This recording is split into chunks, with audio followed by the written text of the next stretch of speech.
Hey guys, August here. Give me some more Lost Ark. Today I'm talking to you guys about the importance of getting your cards and actually doing card runs and explaining how to do them and what is the most efficient ways to do card runs. So you guys all know that you want to work on your cards. You go over to your card catalog and there's a lot of cards in the game. There's only a few that you'll actually be using, a few sets. And let's go over them right now real quick. The field boss set is like the beginner set pretty much, just because it's really easy to get it. And if you can manage to get it awakened up to, what is it, 18 piece, you can actually get 2% crit on it. So if you do get really lucky and you get a lot of them, go ahead and awaken it to plus 18 just to get that crit buff along with the max HP. And what we mean by awakening is every time you go over to enhance, you level up a card. So you select it and you have to level it up, cost silver. And then once it's leveled up, you hit enhance, I'll show you right now, or awaken, and it'll actually consume another duplicate. So at level 1 it just takes 1 to awaken it there, and it went from 4 down to 3. But now the next time you want to awaken it, so that, as you can see there, those diamonds as well, that is 1 awaken, so it's got 1 point. And then the next awaken is actually going to cost 2 cards, and the next one will be 3 cards, 4 cards, and then 5 cards, and it'll just add an awakening point. So if we come back to the sets, for example, over here, this field boss set of mine, I have 1, 2, 3, 4, 5, 6, 7, 8, 9, 10, 11. So this is plus 11 awakening, so it doesn't get any bonus effect until plus 18. But I do need more cards to enhance and awaken. And that is the main reason I'm actually running these card runs. It's just basically all the Abyss dungeons in the game, because they do have a chance to drop a lot of different cards, any card packs. If we come over to Abyss raids, go to the, not Abyss raids, sorry, Abyss dungeon shortcut over there. If you scroll down, you see it does have the legendary card pack, also the epic card pack, and they all have different ones. Legendary. This one has legendary, so it seems like they're just about legendary on all of them, legendary and epic. And how these drop once you actually get them to drop, it is a small chance, and they will just drop as the card. I don't even think you have to open the box. Like you'll finish it, and then you'll get at the end you'll get the rewards. You can still run this if you are over item level. You just won't obtain the gold. You'll still obtain all these rewards of here, but you see all these ones that are blocked out is the ones that you can't get. But you will still get everything else, and the most important thing obviously being the cards. You're going after the card packs. Now card runs can take you anywhere from 15 minutes to half an hour depending on the group, and that's why I suggest they give you guys a couple of tips as well to doing this. So if you go over to the Abyss dungeon thing, you can actually make a party. Going to come on over, create a party. Normally you start on the first one and you will run the first 3, so there will be 6 Abyss dungeons in total per character. And then Gate of Paradise is actually the 8-man with the 3 different versions of it. So that's why the quickest and easiest, most efficient way is to do the first 3 on all your alts, and then once you've done that, hop on over and start making the Gate of Paradise one, because obviously you need to find 8 people for that. And then just put in your title that you will be doing all of them. So come on over here.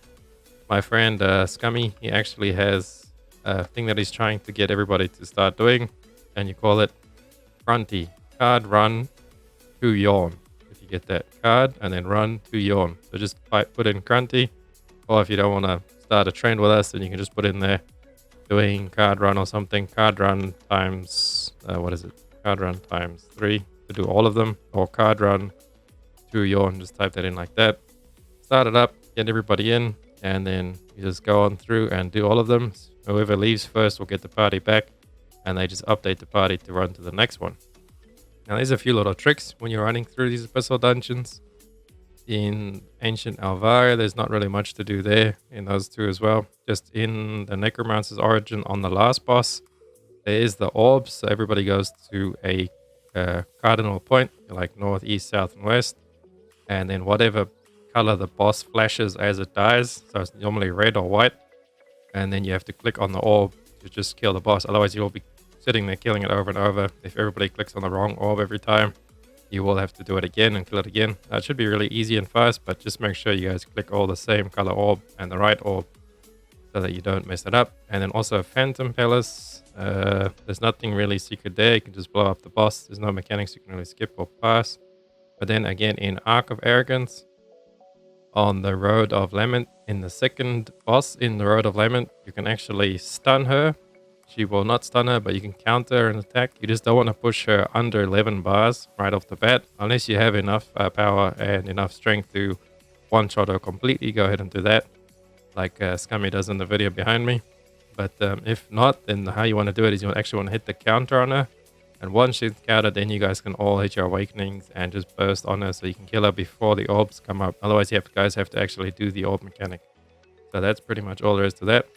And just a quick little secret that I have been informed by my buddy Scum is that actually there is a couple of cards that drops from specific ones.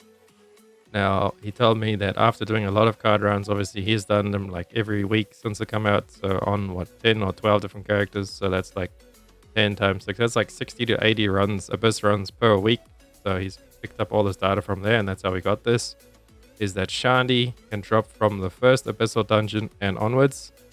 And then Azina can also drop from the second Abyssal dungeon and onwards. And Balthor drops from Yawn onwards. Nineveh drops from the underwater dungeon. So that would be the Gate of Paradise's Abyssal dungeon and onwards. That means that you won't be able to get Nineveh in tier 1 and early tier 2. The Road of Lament, you won't actually get Nineveh. You'll only start dropping from the Gate of Paradise and onwards in Abyss dungeons. And raids and wherever else they do drop. That's just a quick little tip there.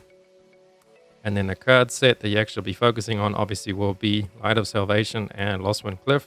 So the Field Boss is your very early set that you'll be using just for MP, or you can actually use any set really right early on until you get something to start working on Light of Salvation and Lost Wind Cliff.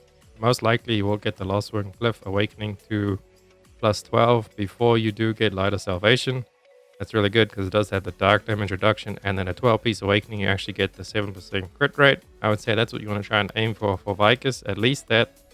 And then if you can get Light of Salvation to plus 18, and then ultimately to plus 30, then that will be good for you as well, because that will then give you the damage to holy damage and increase all of your damage by 15% once you have that fully awakened, because we'll convert your damage to holy and will increase your holy damage by 15%. So technically this is a flat 15% damage bonus. So that is the strongest over there.